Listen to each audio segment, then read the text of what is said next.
it's a pleasure to be here. It's also heartening to see that we have nuclear being discussed in a forum like this. It's probably the first time that we are actually all coming together as an industry and sitting in front of everybody here.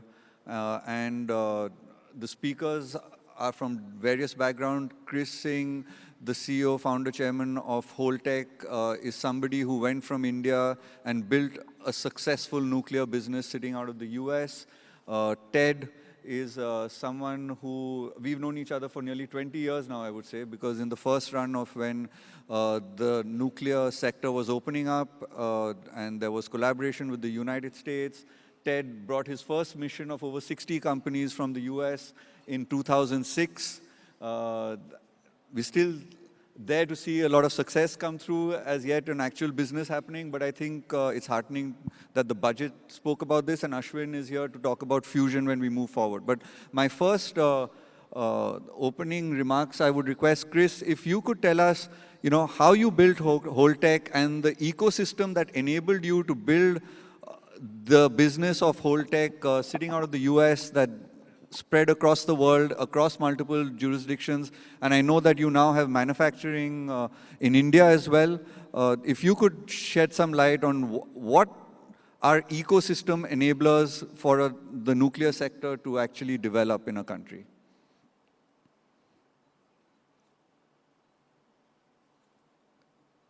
Kris, can you hear us?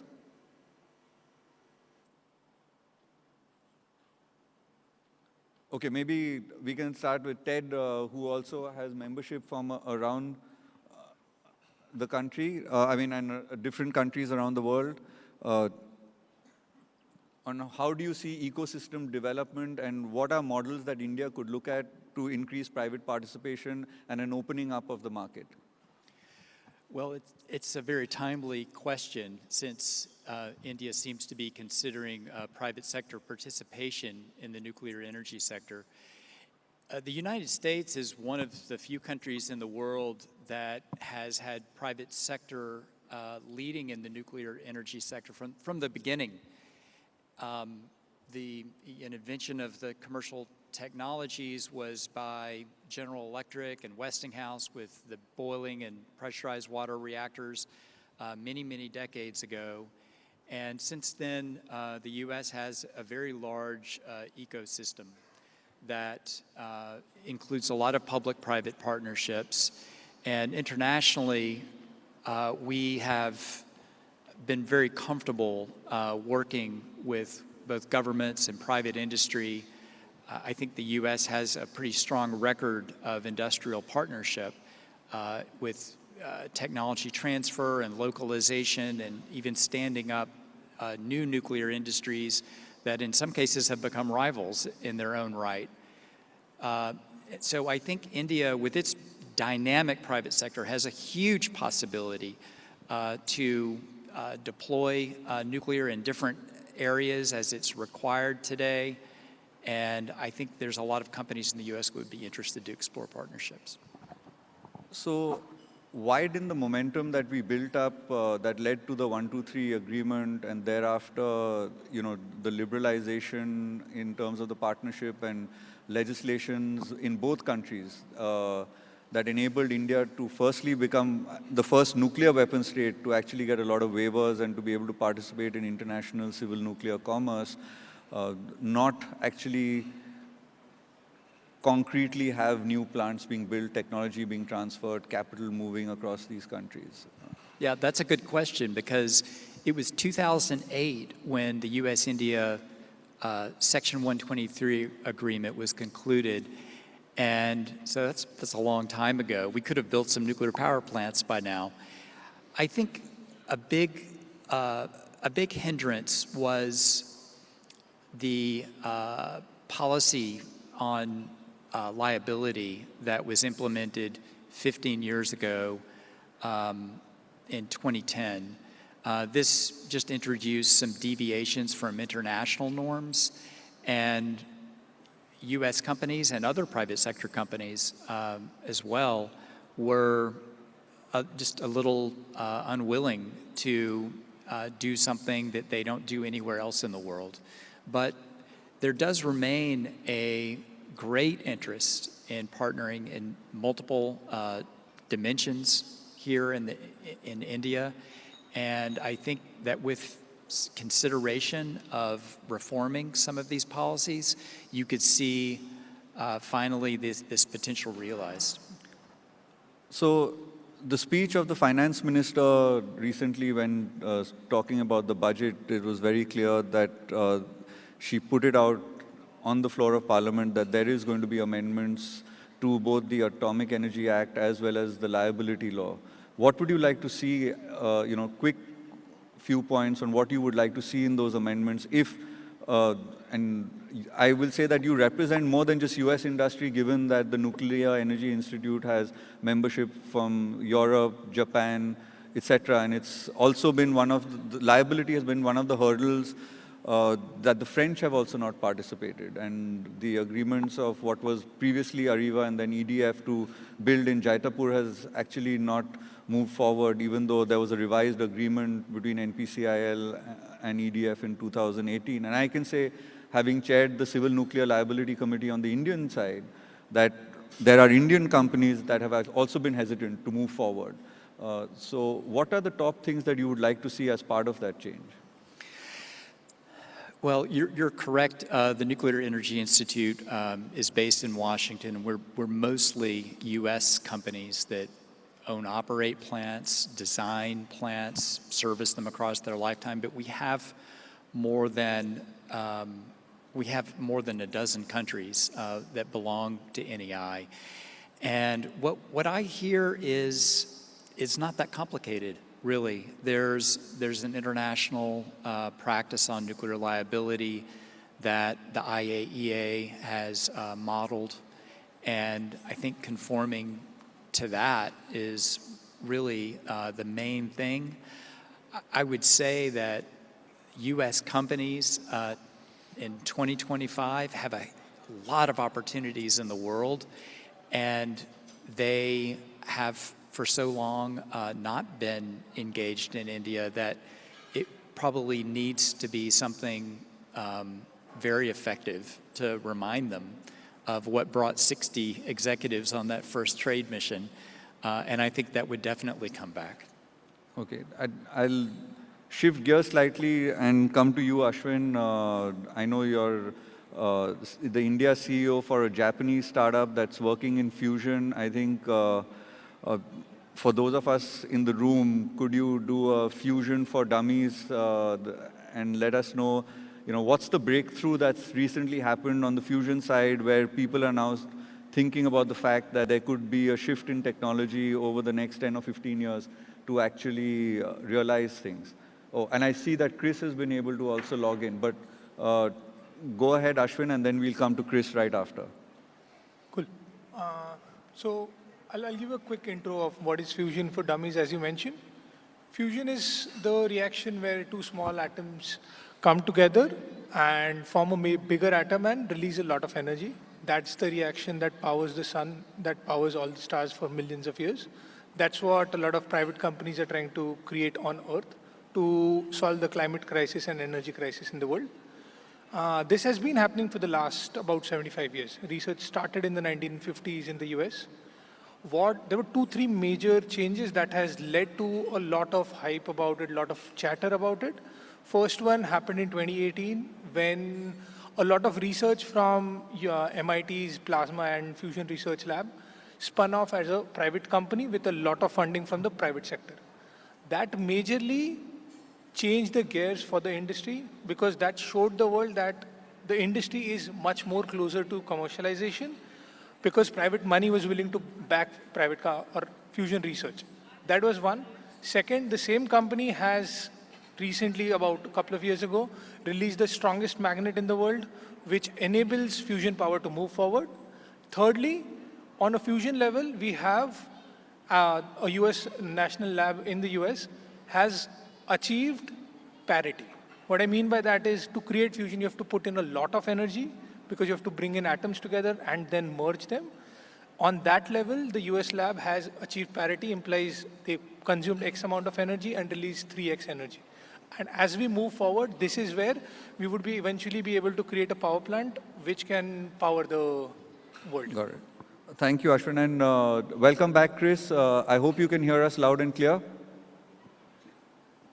I will put the question that I had handed over to Ted to reply to you, to say somebody like you who's from India, who went in the 80s and built up an extremely successful nuclear business out of the US that has global operations, including here in India. What are the ecosystem enablers that you believe that are required for us to actually end up doing business and seizing the opportunity that nuclear has promised, and to achieve even the 100 gigawatts that India wants to achieve by 2047? How do we accelerate the cooperation between our two countries and industry? Okay, well, greetings to you all. Can you hear me? Yes, we can hear you clearly. Yeah. Okay, great, great. Well, the answer is very, very simple. It's evident. The driving force in the US economy is private enterprise. Every industry is essentially in private hands, including nuclear. Practically all generation nuclear in the United States is in the hands of private companies. People like me run other nuclear plants, and we are held responsible for the plant safety, operation, and also its cost competitiveness. And that means that anyone who has a good idea, a winning idea, has a place at the table in the industry. When I started back in the mid-80s, at that time I had several unique innovations that I brought to the table. The utilities, the nuclear power plant generators, they were more than anxious to entertain them. And within 4 or 5 years, for example, Holtec became the intellectual monopoly, I call it, for densifying storage and spent fuel pools and nuclear plants in the US and later around the world, most of the world, free trading world. And same thing happened with our other set of ideas for dry storage of spent fuel. More recently, we are developing a small modular reactor for the past 10 years. And it's the same story plays over and over. The best ideas win. Our company, I have over 200 patents on new nuclear reactors design. And we have as you know, we have manufacturing facility. We provide turnkey services and equipment. All this directly feeds into the meritocracy that the United States is. And that is in direct contrast to government ownership. It just doesn't work. Or to have even private ownership as a monopoly. US has continuously tried to erode public government ownership and make it private. If India does that, believe me the 100 gigawatt will be realized by 2047 without any problem. Also, private ownership will allow the country to attract that capital that is needed.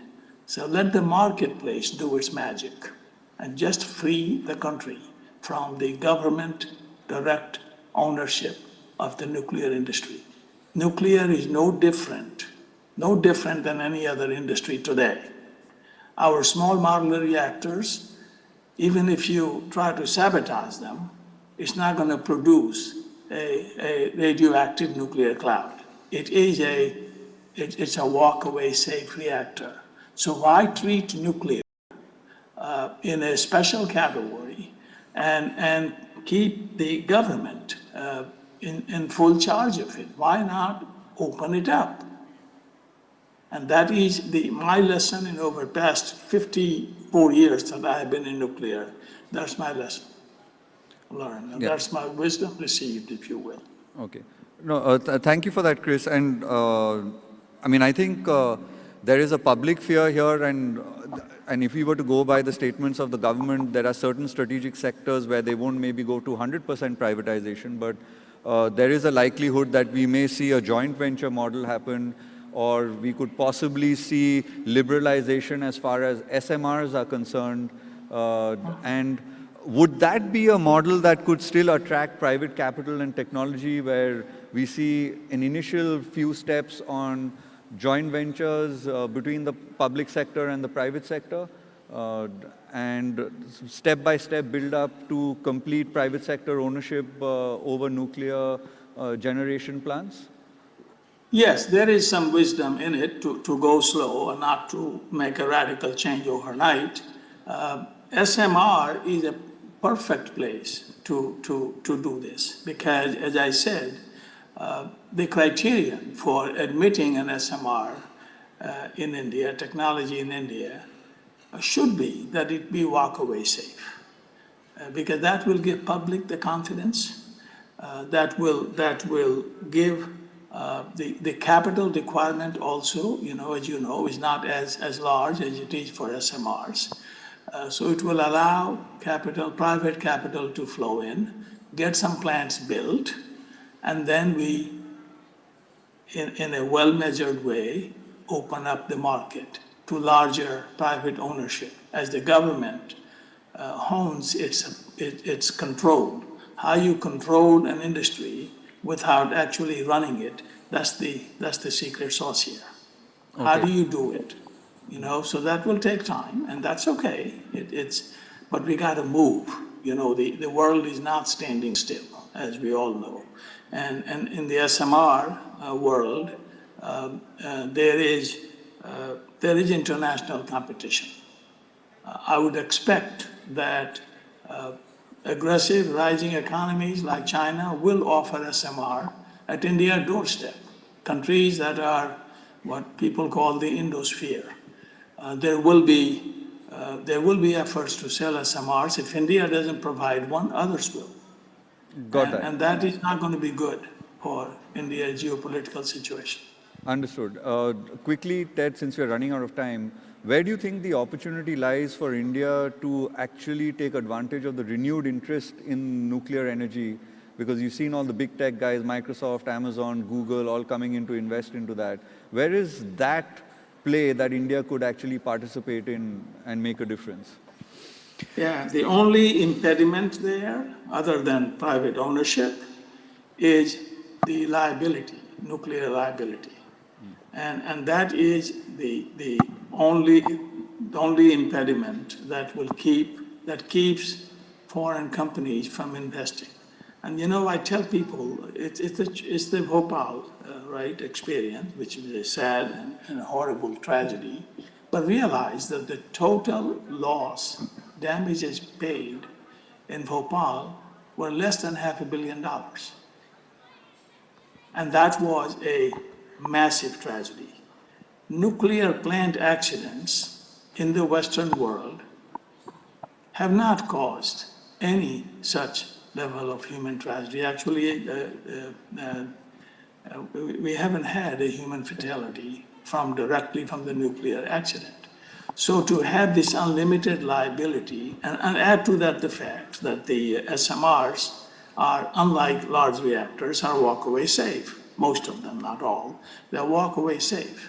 So why have such a ridiculously large penalty, liability that hangs in the background and keeps commercial businesses from participating in India? That is the problem. Okay. Let's get rid of the liability law. Make it more in line with what exists in other countries. Got it. Thank you, Kris. Ted, if you could just answer that question quickly, because that's what's next for India in the sense of becoming part of the global economy on nuclear. Yes, I think that with the coming to the market of the SMRs, such as the Holtec SMR, India has a tremendous opportunity that never existed in the era of large reactors. These smaller reactors, they're more like building airplanes than building airports. And Dr. Singh's company is already manufacturing in India, but other companies too could be manufacturing here, not just for the Indian market, but for the global market.